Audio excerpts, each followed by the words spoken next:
ఆంధ్రప్రదేశ్లో కోరలు చేస్తోంది డయేరియా. మొన్నటి వరకు జగ్గయ్యపేట, తూర్పుగోదావరి, కాకినాడ, పల్నాడు జిల్లాల్లో విజృంభించగా తాజాగా తిరుపతిలో డయేరియా కలకలం రేపుతోంది. ఇద్దరు మానసిక వికలాంగులు డయేరియాతోటి మృతి చెందారు. పద్మావతిపురంలోని పాస్ మనోవికాస్ కేంద్రంలో పలువురికి అస్వస్థతకు గురయ్యారు. వాంతులు, విరేచనాలు అవుతుండటంతో వెంటనే వారిని తిరుపతి రుయా ఆసుపత్రికి తరలించారు. ఆసుపత్రిలో చికిత్స పొందుతూ ఇద్దరు మృతి చెందగా మరో 8 మందికి క్యాజువాలిటీ చికిత్స కొనసాగుతోంది. అయితే వారి పరిస్థితి కూడా విషమంగానే ఉన్నట్టుగా తెలుస్తోంది. అప్రమత్తమైన డిఎంహెచ్ఓ శ్రీహరి పాస్ సెంటర్కు వచ్చిన ఘటనపై ఆరా తీస్తున్నారు. డయేరియాతోటి చనిపోయిన ఇద్దరు శేషాచలం, గణపతిగా గుర్తించారు. పాస్ మనోవికాస్ సేవా కేంద్రంలో మొత్తం 70 మంది ఆశ్రయం పొందుతున్నారు.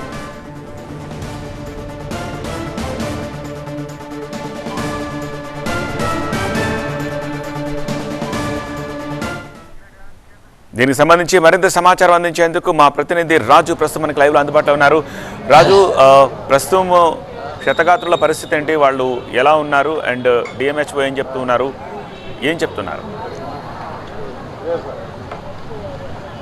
అంటే ప్రస్తుతం అయితే తిరుపతి రుయా ఆసుపత్రి ఎమర్జెన్సీలో 8 మంది ఉన్నారు. వీళ్ళు చికిత్స పొందుతున్నారు. అయితే వీళ్ళ పరిస్థితి విషమం కాదని వైద్యులు చెప్తున్నా కొద్దిసేపటి క్రితమే తిరుపతి ఆర్డీఓతో పాటు జిల్లా వైద్యారోగ్య శాఖ అధికారి శ్రీహరి వైద్య సిబ్బంది కూడా ఇక్కడికి వచ్చి ఏది ఆరోగ్య పరిస్థితిపై ఆరా తీశారు. అయితే ప్రస్తుతం అంతా కూడా వీళ్ళంతా మానసిక వికలాంగులతో పాటు శారీరక ఎదుగుదల కూడా లేదు కాబట్టి ఏ రకంగా ఇన్సిడెంట్ జరిగింది అన్న దానిపై ఆరా తీస్తున్న పరిస్థితి.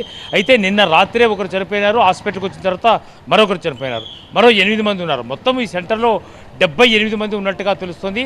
అసలు దీనికి కారణము ప్రధానంగా ఆహారం కలుషితమైందా లేదంటే నీరు కలుషితమైందా అన్న దానిపై మాత్రము ఆరా తీస్తున్న పరిస్థితి.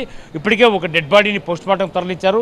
నివేదిక వచ్చిన తర్వాత చెప్పే అవకాశం ఉంది. అయితే ప్రస్తుతము ఎక్కడైతే ఈ సెంటర్ ఉందో ఆ సెంటర్ దగ్గర అయితే మెడికల్ క్యాంప్ కూడా జిల్లా వైద్య ఆరోగ్య శాఖ అధికారులు ఏర్పాటు చేశారు. ఈ ఘటనపై ఇప్పటికే రాష్ట్ర ప్రభుత్వం కూడా ఆరా తీసిన పరిస్థితి కనిపిస్తుంది. మన దగ్గర డిఎంహెచ్ఓ ఇప్పుడే ఇక్కడికి చేరుకున్న తర్వాత పరిస్థితిని ఆరాధించిన పరిస్థితి కనిపిస్తుంది. మీరు చూశారు వాళ్ళ పరిస్థితి కండిషన్ ఏ విధంగా ఉంది. మిగతా 8 మంది చికిత్స పొందుతున్నారు. క్రిటికల్గా ఉందా? ఇప్పుడు మన గౌరవ ఆర్డీఓ గారితో పాటు వచ్చి నేను విజిట్ చేయడం జరిగింది. నేను మార్నింగే 10 o'clock ఇన్ఫర్మేషన్ రాగానే వచ్చి ఉన్న కేసులంతా కూడా చూసుకొని అక్కడ అర్బన్ సెంటర్కి వెళ్ళడం జరిగింది. ఇప్పుడున్నటువంటి 8 కేసులు కూడా ప్రజెంట్ స్టేబుల్గా ఉన్నాయి. ఇద్దరు వచ్చేసి ఐసీయూలో ఉన్నారు. మిగతా అందరూ కూడా ట్రయేజ్లో ఉన్నారు. వీళ్ళకంతా కూడా ప్రత్యేక వార్డు ఏర్పాటు చేసి ఆ వార్డులో వీళ్ళకి సపరేట్గా చూస్తున్నారు. ముఖ్యంగా ఏంటంటే ఈరోజు మార్నింగ్ 10 o'clock ఆర్ఎంఓ గారు ఫోన్ చేయడం జరిగింది. నాకు ఒక బ్రాడ్ డెడ్ కేసు వచ్చింది అని ఇన్ఫర్మేషన్ జరిగింది. కాజ్ ఏంటంటే డయేరియా అని చెప్పడం జరిగింది. అందువల్ల నేను ఇమ్మీడియట్గా ఇక్కడ రావడం జరిగింది. వచ్చిన వెంటనే ఇక్కడ ఉన్నటువంటి కేసులు అంటే ఆ కేసుతో పాటు ఇంకా ఒక 5 కేసులు అడ్మిషన్లో ఉండడం చూసి ఇమ్మీడియట్గా మన గౌరవ కలెక్టర్ గారికి చెప్పడం జరిగింది. అదేవిధంగా మన గౌరవ చంద్రగిరి శాసనసభ్యుల పులివర్తి నాన్నగారు కూడా నాకు కాల్ చేసి ఈ విధంగా కేసులు వచ్చాయి మీరు చూసుకోండి అని చెప్తే నేను ఇమ్మీడియట్గా కూడా అక్కడ అర్బన్ సెంటర్ కూడా వెళ్ళి అక్కడ ఎస్సీ ఆర్డబ్ల్యూఎస్ డిపిఓ గారు అదేవిధంగా జిల్లాలో ఉన్నటువంటి ఇంపార్టెంట్ ఆఫీసర్ అందరూ కూడా పిలుచుకొని అదేవిధంగా మా డిస్ట్రిక్ట్ ఎపిడమాలజీ టీం కూడా పిలుచుకొని ప్రాథమికంగా ఏమైనా తెలిచారా? ఇప్పటి వరకు కూడా వాటర్ పొల్యూట్ అయిందా లేదంటే ఆహారం నేను ఏదో మజ్జిగ అన్నం తినారని చెప్పేసి అన్నారు. అంటే ఇక్కడ నెగ్లిజెన్సీ ఉందా? అక్కడ మేము పరిశీలించాలి. అక్కడ ఏంటంటే జరిగిన విషయం ఏంటంటే అక్కడ వాళ్ళు ఇన్ హౌస్ డాక్టర్ని ఒకరు అపాయింట్ చేసుకున్నారు, ఆయుర్వేదిక్ డాక్టర్ని. ఆ డాక్టర్ ద్వారానే వాళ్ళు దాదాపు ఒక 3 సంవత్సరాల నుంచి చికిత్స పొందుతున్నారు.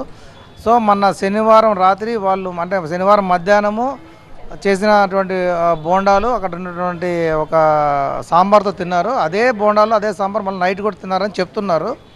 తర్వాత సండే మార్నింగ్ స్టార్ట్ అయినాయి కేసెస్ వాళ్ళకి. సండే మార్నింగ్ స్టార్ట్ అయిన తర్వాత అక్కడ ఉన్నటువంటి డాక్టర్ 3 కేసులు చూసి ఆ తర్వాత వెళ్ళడం జరిగింది. తర్వాత మండే మార్నింగ్ 8:30కి డాక్టర్కి వాళ్ళు కాల్ చేశారు. అతను అటెండ్ కాలేదు. అక్కడ ఉన్నటువంటి యాజమాన్యం కూడా అక్కడ ఉన్నటువంటి నియర్ బై ఏఎన్ఎం కానీ లేదా ఆశాస్ కానీ లేదా మెడికల్ ఆఫీసర్ కానీ ఎవరికి ఇంటిమేషన్ ఇవ్వలేదు. వాళ్ళు నేరుగా రుయా హాస్పిటల్ తీసుకురావడం జరిగింది. ఇక్కడ కూడా తీసుకొచ్చిన తర్వాత అది బ్రాడ్ డెడ్ కేసు, వామిటింగ్స్ అవుతాయని చెప్పారు. అంతేగాని మోషన్స్ గురించి ఎక్కడ కూడా వాళ్ళు ఇన్ఫార్మ్ చేయలేదు. అందువల్ల ఎక్కడ ఇన్ఫర్మేషన్ లేదు. ఈరోజు మార్నింగ్ బై 10 o'clock ఆర్ఎంఓ గారు ఇన్ఫార్మ్ చేసిన తర్వాత మేము అన్నీ కూడా చర్యలు చేపట్టడం జరిగింది. ముఖ్యంగా ఏంటంటే ప్రతి ఒక్క ఎన్జిఓ హోమ్ని అంటే ఇందాక గౌరవ కలెక్టర్ ఆదేశాల మేరకు జిల్లాలో ఉన్న ప్రతి ఒక్క ఎన్జిఓ హోమ్ని కూడా మా మెడికల్ ఆఫీసర్ అందరూ కూడా విజిట్ చేయమని చెప్పడం జరిగింది.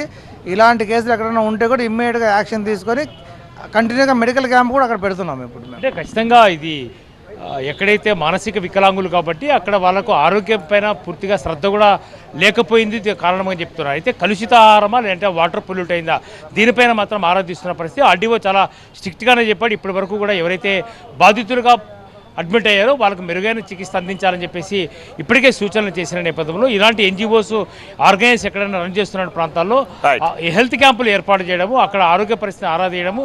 మరోవైపు ఈ సెంటర్ ఏదైతే ఉందో ఈ సెంటర్లో నెగ్లిజెన్సీ ఎక్కువగా ఉందని ఇప్పటికే ప్రాథమికంగా నిర్ధారించారు. కాబట్టి భవిష్యత్తులో ఇలాంటి ఘటనలు జరగకుండా చర్యలు తీసుకునే విధంగానే చర్యలు చేపడతామని చెప్పేసి వైద్య ఆరోగ్య శాఖ అధికారులు చెప్తున్న పరిస్థితి.